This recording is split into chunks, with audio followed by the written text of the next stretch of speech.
Live from UB Extra.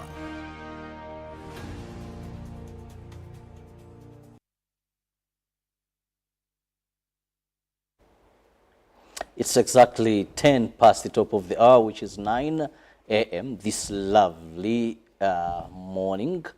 And in case you've just joined, I'm Robert Charabonyonitono. Welcome to the Extra. But just a reminder, we are always here from 6:30 till 9 and an extension, which is the Extra. Now, this morning, I'm going to be discussing something very important to all of us, and that is malaria. And we are looking at the target malaria program, and I have a guest, a female scientist, I must say, and she's an entomologist. And for your information, why I'm saying this is a very interesting guest, entomology briefly means the study of insects. But since I have the scientist with me, she'll be giving us more of that. And that is Birungi Crystal. You're most welcome. Thank you. Good morning. Good morning to you. Now, briefly, one would want to know, you're a lady, you're in science, and you choose entomology. Now, what inspired you into this, as you also give us more light on what it is? Yes. So, like you said, entomology is the study of insects. So, I work at the Uganda Virus Research Institute on a project called Target Malaria. So, at UVRI, we focus on insects that are relevant to public health, like disease vectors, like the insect that spreads malaria, which is a mosquito, often called, one of the most responsible for that is a species called Anopheles gambiae. So when I was growing up, I had a terrible experience with malaria. I think a lot of people here in Uganda can identify with that. Like, malaria is a problem. A lot of us know people who have died from it, and at least almost everybody has suffered from it. So it was something that was a real problem. And I saw the difference it made when we had mosquito nets come in and the spraying. So you could see the difference it made when you could attack this mosquito or prevent it from causing, spreading malaria. And I thought to myself, okay, how can I also make a difference in that? I was really inspired to pick a career path that would end up there. So I am pleased to say that today I'm also working at towards malaria elimination through entomology. Yeah. Now, what has been your experience as a female scientist, to be more specific, an entomologist in this country? I think I have been fortunate that I was able to end up at the Uganda Virus Research Institute, where there was, a female scientist also in entomology. Her name was Josephine Birungi, coincidentally.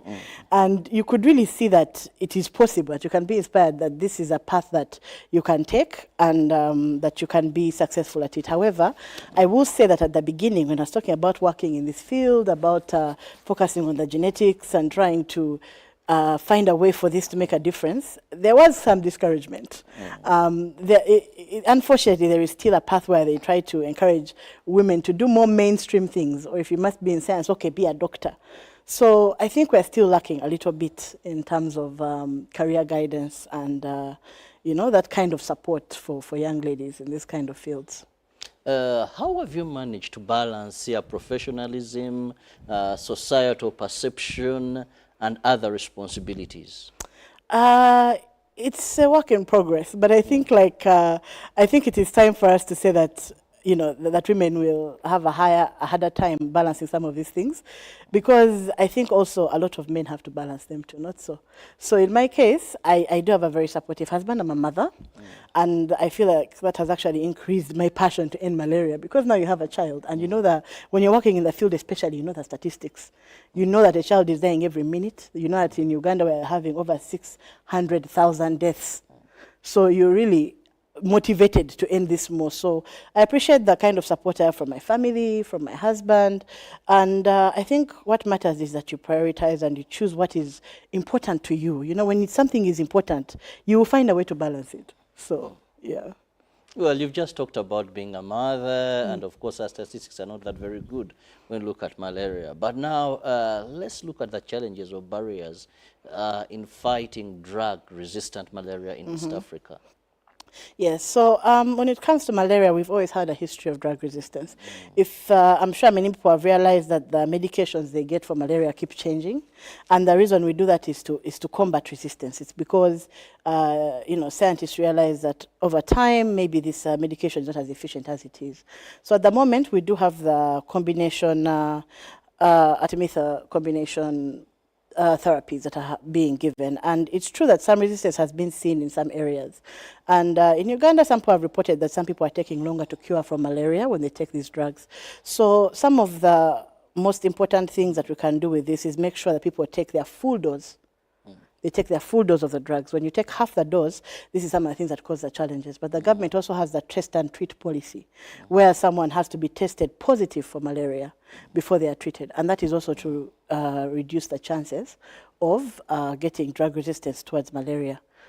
So that is some of the things that are in place, trying to avoid developing malaria resistance to malaria drugs. Well, we are still looking at target malaria, how to ensure that we treat and prevent malaria. And now, let's look at some of the innovations and research that are coming up in the fight against malaria. Yes, so in the face of things like drug resistance that make it harder to treat malaria, we also have a lot of insecticide resistance that keeps coming up. So insecticide resistance means that when they spray, then these mosquitoes might not die. It also affects the use of nets because the nets have that insecticide, impregnated nets, to try and drive away mosquitoes. So that means that you always have to innovate to stay ahead of this disease. So one of the things, some of the things that are in the pipeline, there is some new insecticides that are being developed and have been developed actually to use in mosquito nets and to spray that are a bit more effective. And of course, there's always development going on with drugs. But the truth is that we can see that resistance is kind of a continuous thing, and over time, the progress against malaria has stalled a little bit, which means we need new things in the toolbox. That's where Target Malaria comes in.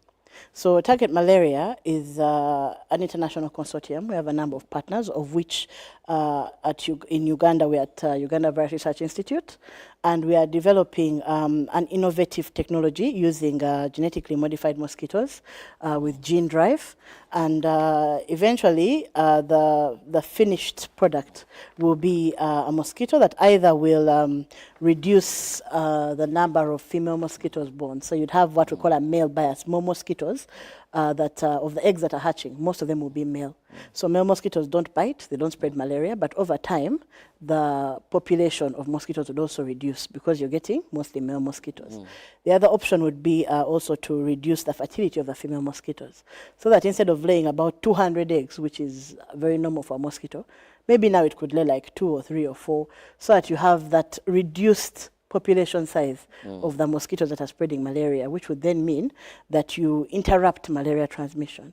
So we think together with all these other innovations and our existing tools, as well as I'm sure you've heard about the malaria vaccine that has recently, finally we have a vaccine for malaria.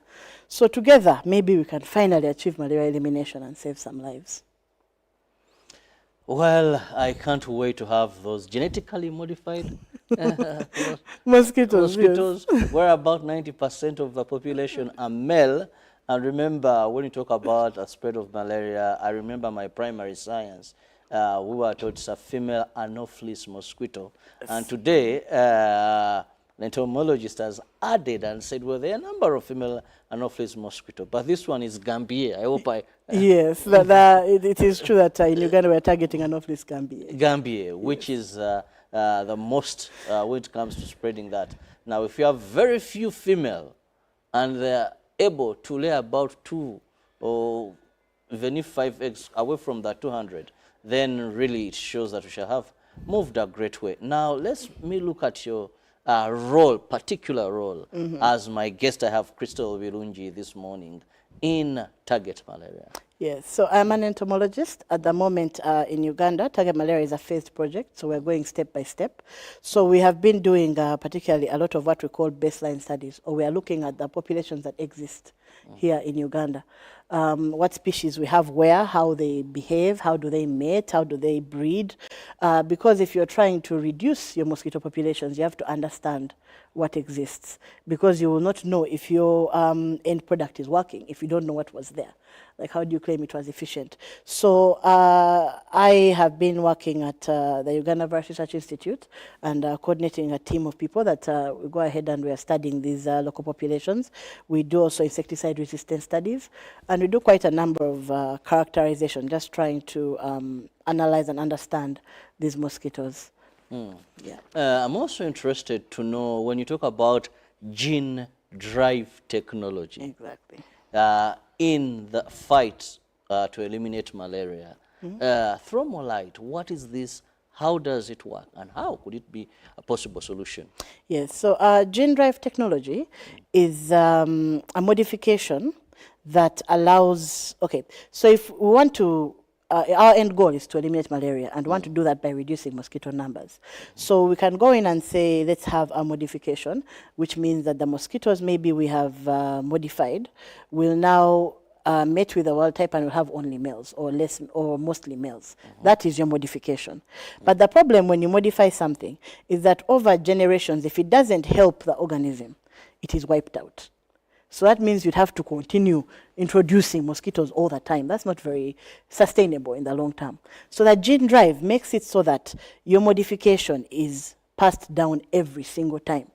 So every mosquito produced, once your modified mosquito is mating with a wild type, would have your modification, which means that you would achieve your goal in a shorter time. So you would need less mosquitoes and fewer releases.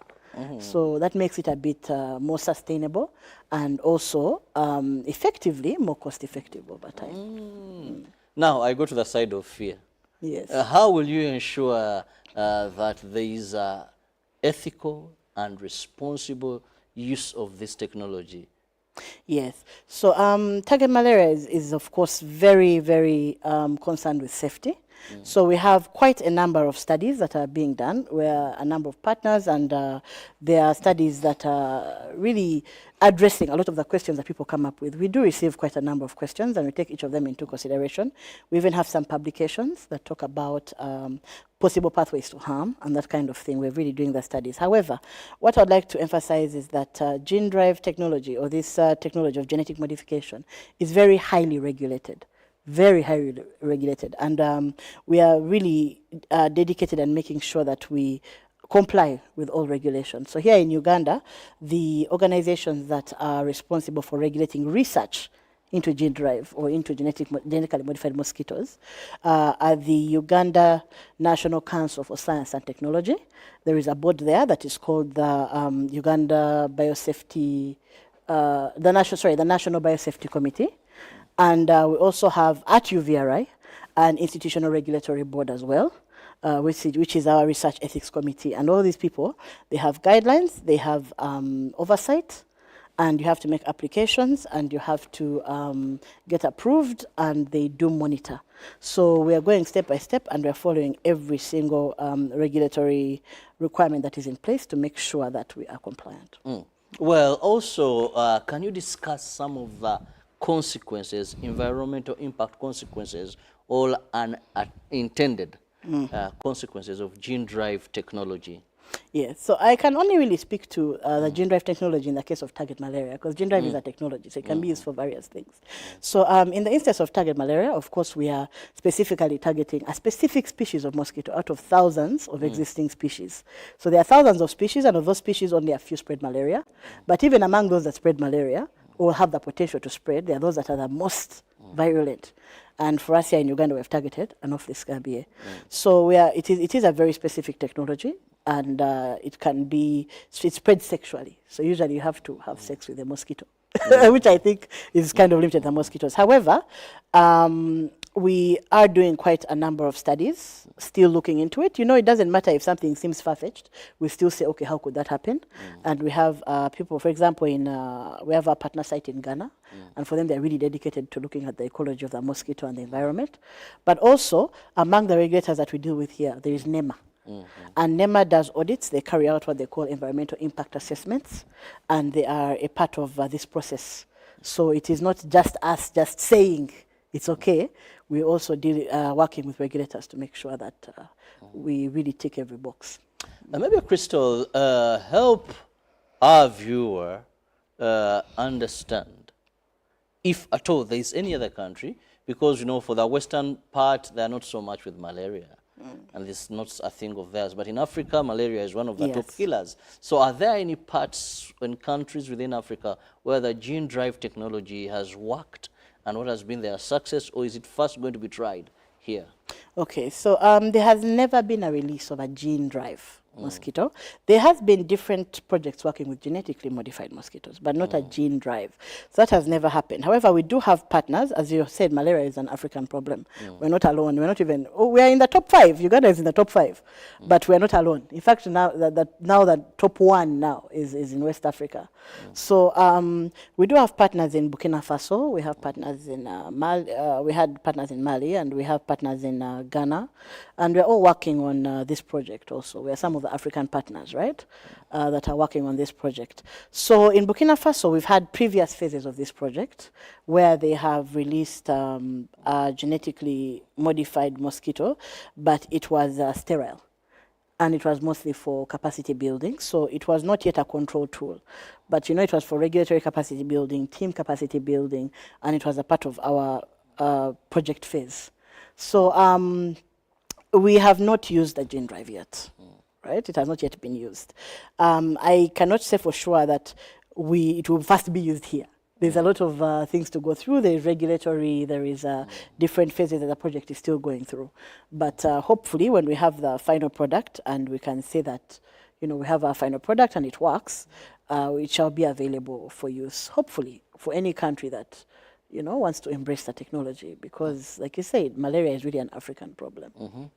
I'm very excited about this, and I know science takes time, and you're in the laboratory doing so much there. But how soon do you think this can? So it is really going to depend on our regulators. I'll say it again. It will depend on our regulators. So as the scientists, we're doing our best. We want to be quick, of course, but we also want to be safe. So there are certain steps we have to go through in research. We're not yet at our final product, that's true. But also, regulatory has to grow with us. Because at the moment, Uganda, we have the regulation to carry out research, but we don't have regulation to use a gene drive. It's not yet there. Though our parliament is working very hard, but it's not yet there. So we are hopeful, though, that you know, by the time we have our product, it will be there. So at the moment, it's difficult for me to say exactly when, because there's so many things in play. Yeah. And we just hope it sees the light of day. You know, when you bring science to politicians, sometimes the two do not sail in the same boat. And we've always had issues of genetically modified plants and all that, GMOs, but we hope this will sail to save malaria. Now, let's look at the local communities. What strategies have you employed to collaborate with these communities, the stakeholders that are affected by malaria? Yes, so as I said, we've been a phase project, so we've been doing a lot of baseline, trying to understand the mosquitoes, and that does take place in our local communities.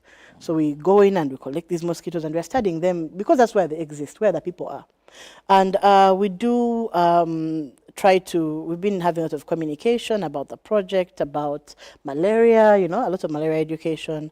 So, of course, everything is regulated by our ethics board, but we do have even informed consent, and we try to translate some of our information into Luganda and the local language that the people speak, so that we really try to make sure that people understand what it is that we're trying to do. A lot of new technology is hampered by misinformation. Someone doesn't understand what's happening, and they get the wrong idea, and then it controls, you know, you end up having problems. We saw it in COVID, where we want to vaccinate, but people don't understand, how it's made or what it is, and then the deployment faces challenges. So we've really been looking at, we have a dedicated team to stakeholder engagement, that, and we think it's very, very important. Okay. Yeah. Indeed, it is important. Now, allow me to go for a short break. When I return, we will still be looking at target malaria, and more so, we'll look at the gene drive technology in an effort to eliminate malaria in our country. We'll return shortly.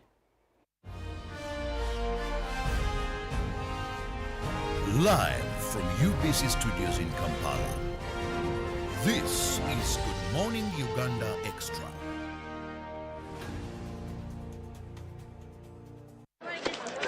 Juko. Yo. Wachikuwa. Check the shopping, man. What's your secret? Uganda, haven't you heard of the parish development model PDM? Yes, I did, but I thought it was just a talk. No, Sebatia. It is real.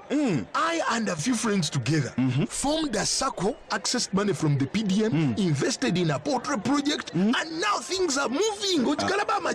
Juko. I thought I was one of your friends. You are. But you left me behind. I didn't leave you in poverty. But what you do, just visit your LC2 chairperson and your parish chief and start the process of economic transformation. Just like that. Okay. The parish development model is an initiative from the government of Uganda through the Ministry of Local Government designed to transform all lives of Ugandans for the better. PDM, my parish, my development, my life. Nyati Motion Pictures brings you Tuko Pamoja, a documentary film about our unity as Ugandans and Africans. Bunyoro would have simply created an East African community that we are looking for today. The rulers of Bunyoro are actually Luos.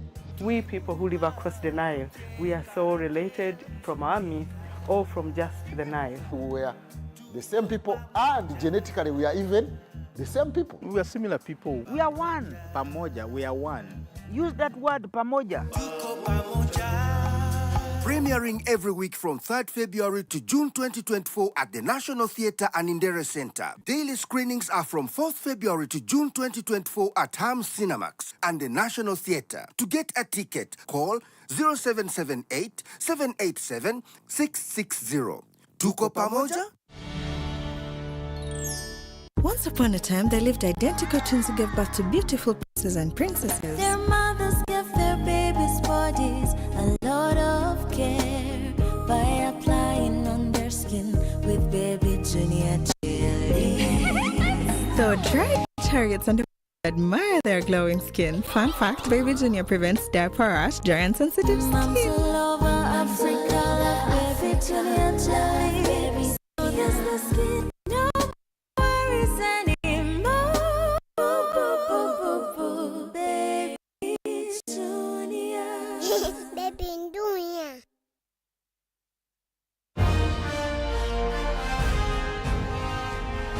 Live from UBC Studios in Kampala. This is Good Morning Uganda Extra.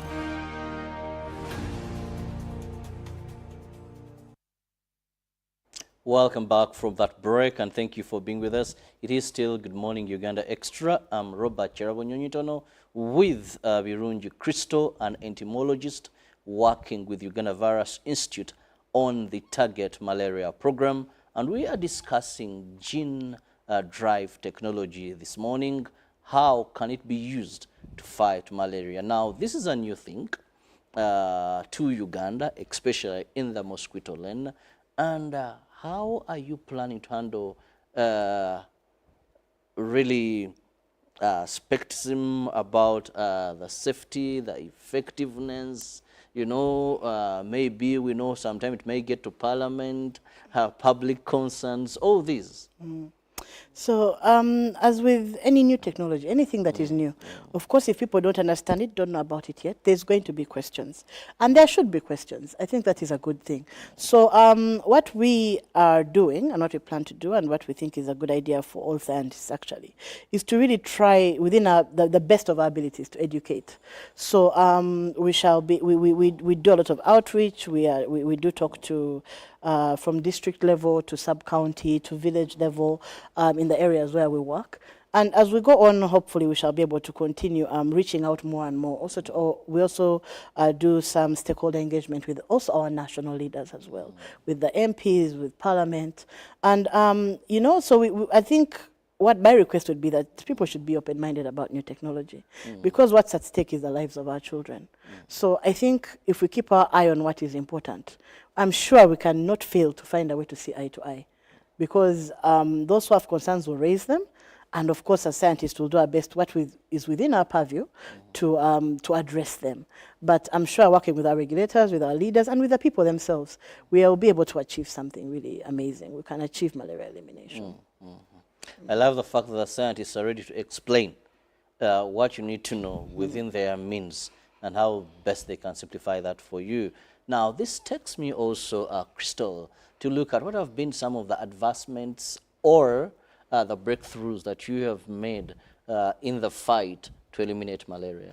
Yes, so the Target Malaria Project, with the gene drive technology at least, we have had a proof of concept in large cages. So we have seen that it can work in that contained space, which of course is where you start from, to show that your technology can actually work. So that's very exciting, because you've designed something and you can say it can work. So now we just have to continue going through the phases to make sure that we get to our end product. But at least we are quite optimistic that we shall be able to. Now, when you say it can work, now, are we saying in those cages? I'm just trying to figure out in my mind. Yes. Now we have 90% the outcome as male, or we are having those that are laying less eggs, or there's a stage that we are looking at and saying yes? Yes, so we have shown that with using a gene drive, we can suppress that population. That you start out with a large population in a cage, and when you introduce a gene drive, the numbers of the mosquitoes over time will actually drop. So that is quite exciting. It is published information. It is not a secret. You can look it up, and you'd be able to find it published in peer-reviewed journals. So at the moment, we are that is how we are saying that we are continuing with developing the product. But we've shown proof of concept that this is a technology that can actually achieve this. So we hope that we shall have eventually a final product that will be able to add to that malaria toolbox, malaria control toolbox, and working together with everyone else in the field. Hopefully that means we can finally reach malaria elimination in our high-burden countries. Now, looking ahead, what is your future direction using gene drive technology in the fight against malaria? So at the moment, we like I said, it is phased. So within the countries in Africa, we would the next step would be eventually would have to have contained use studies.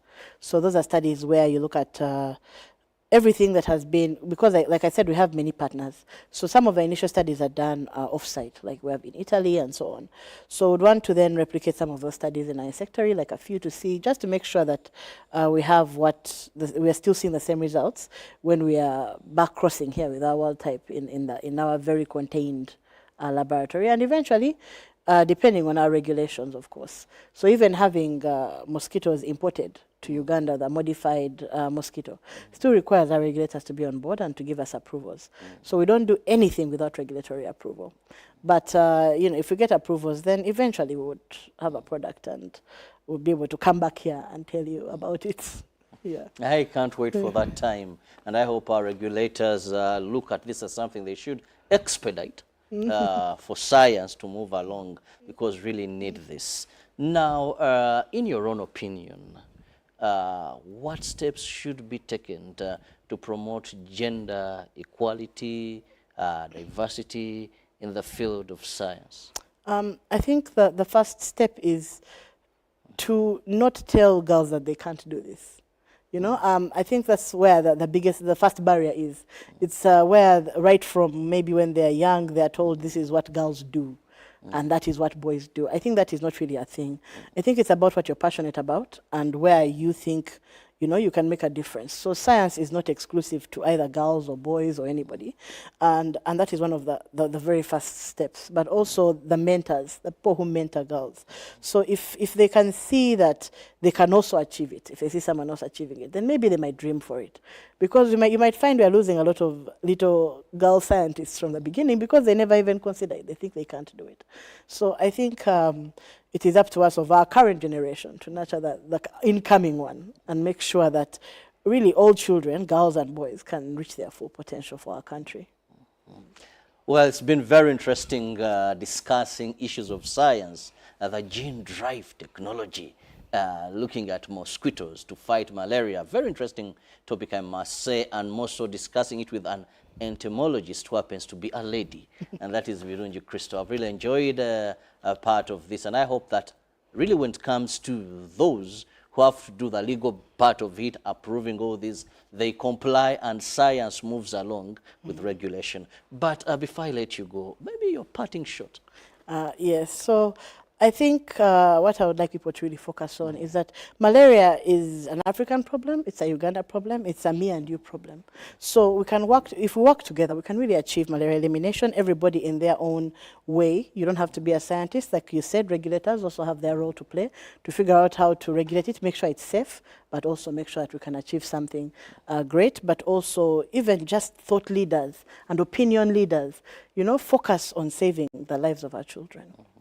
Well, thank you so much, and thank you so much. Our viewers have been with Virungi Christo, an entomologist working with the Uganda Virus Institute on the Target Malaria Program, where currently they are using gene drive technology to develop mosquito, either where we have 90% of the population as male, or the females laying few eggs compared to currently where a mosquito can lay up to 200 eggs. And this is all aimed at ensuring that we eliminate malaria. Remember, malaria is plagued by a female Anopheles mosquito, where there are a number of varieties, but here we are looking at the Gambier, the one that really does so much havoc, mostly in the malaria-prone areas. See you tomorrow, the mighty Lord willing. Have a lovely day. Good morning.